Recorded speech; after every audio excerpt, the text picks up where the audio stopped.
19. And I'm Aubrey, and I'm 19 as well, because we're twins.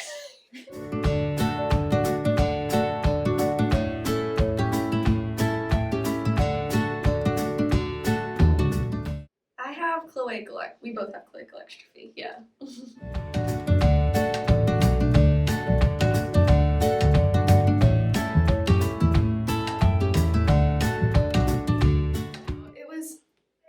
It was unconventional, is that Yeah.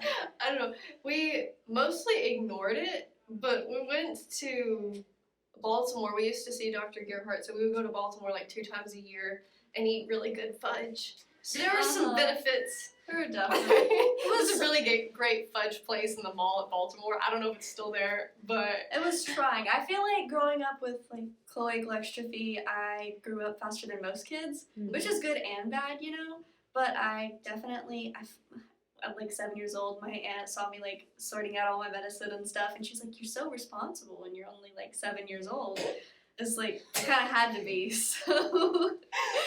But don't let her fool you. She was irresponsible in other areas. It does get better, like the older you get though, because it's kind of a flex. And so I don't know. It was made for a good college essay. Yeah, it did make for a very good. I feel like that essay. was like a lot of the reason that I like was successful in that area. Because I mean, I wouldn't ask for it, but there are its benefits.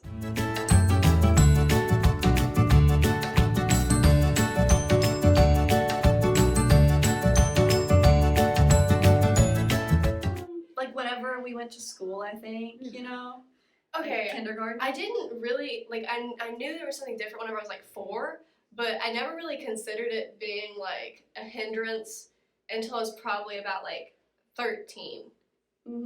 Like, I was older than most kids, I think. I think I realized when I went to kindergarten because my mom started telling me, "Oh, you do this," and nobody else did that, and so it was different. But it didn't really upset me as like a little kid. You know, you don't understand the like social differences at that age, so.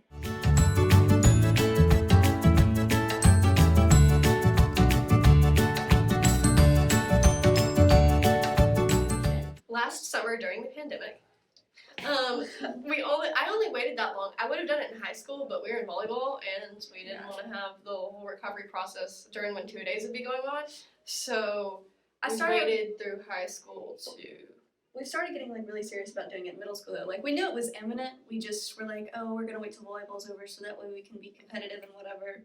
And then we ended up deciding to do it the summer going into college, like probably our sophomore year of high school. That was probably the ideal time. Yeah, because then you have the time to recover and you don't have to worry about school, which is nice.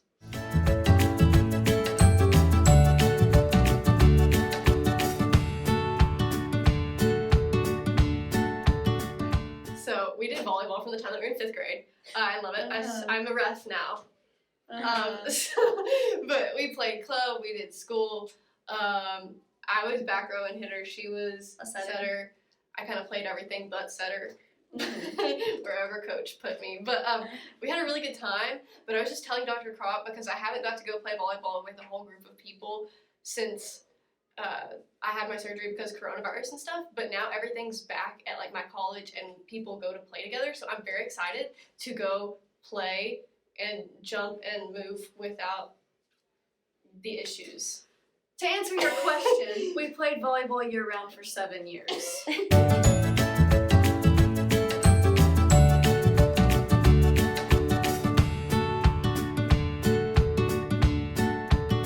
So we really did not interact with anybody that also had bladder exstrophy until our senior year of high school. We kind of like ignored the whole issue, you know, because we live in a small town and there's not like, you know, a lot of outliers there. So we kind of like suppressed it, I guess. But then we went to youth rally because Dr. Kropp had suggested it, and so we met a whole bunch of friends, and we've kept up with them ever since. We only got to go 1 year because it's until you're 18, but we've seen them twice this year. We all fly out to like one place and gather together, stay for a few nights, and get to spend time with each other. So it's really nice to have the like community aspect, not just people that have cloacal exstrophy, but also other conditions relating to bowel and bladder. It's kind of cool to see all the different people.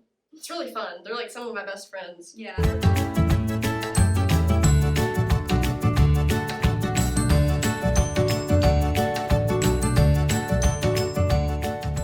Oh. Don't be so like, I guess I was a really self-conscious kid. Don't be like ashamed of who you are, or like don't feel like it's this big thing to hide all the time, because in the end it's really not that big of a deal.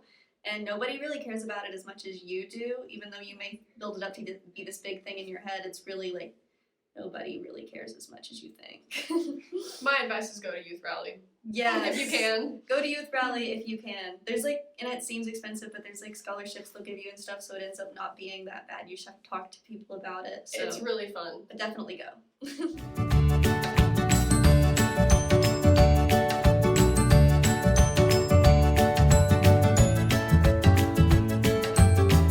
I would have probably gotten my surgery whenever I was like a lot younger, so that way I feel like I would have been a more competitive volleyball player, even though like that's kind of what I waited for.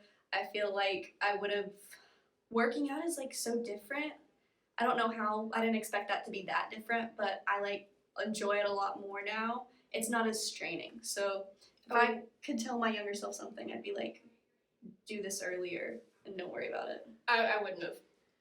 You wouldn't have done anything different. No, I mean, maybe I would have told some more friends or something, but like, I wouldn't have changed when I got my surgery, because if I would have done it before, it would have been at a time probably that I wouldn't have wanted it, and I wouldn't have taken care of myself, and I'd probably have a lot of problems.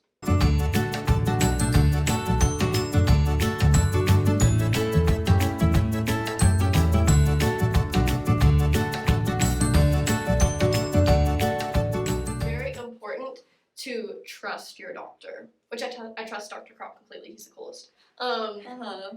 If you don't trust your doctor, you're probably not going to value what they say and do what they say, so then you're going to Not take care of yourself well. yeah, or maybe not consider the options that they're giving you. So yeah, I feel like that's very important. I feel like it's also important to have a, not like deeply personal, but like Allie said, trust your doctor, and like that they're understanding of your like concerns and stuff. And if you don't feel hurt out or understood, then to search for somebody that maybe will care more about your quality of life and stuff, because that's important. Thankfully, we have Dr. Kropp, so we don't struggle with that. But my mom researched a lot online about who the like specialists were in our condition, and so that's how we found Dr. Kropp and our previous doctors.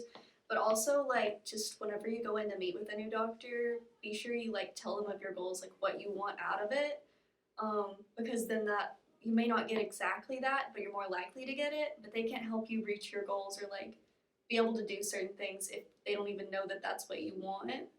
So just be sure you tell them like what your goal is at the end of the day, about how to manage your condition and what kind of quality of life you want, what would be acceptable for you, because that's really all that matters. I'll answer. Okay, you can take this one. Okay.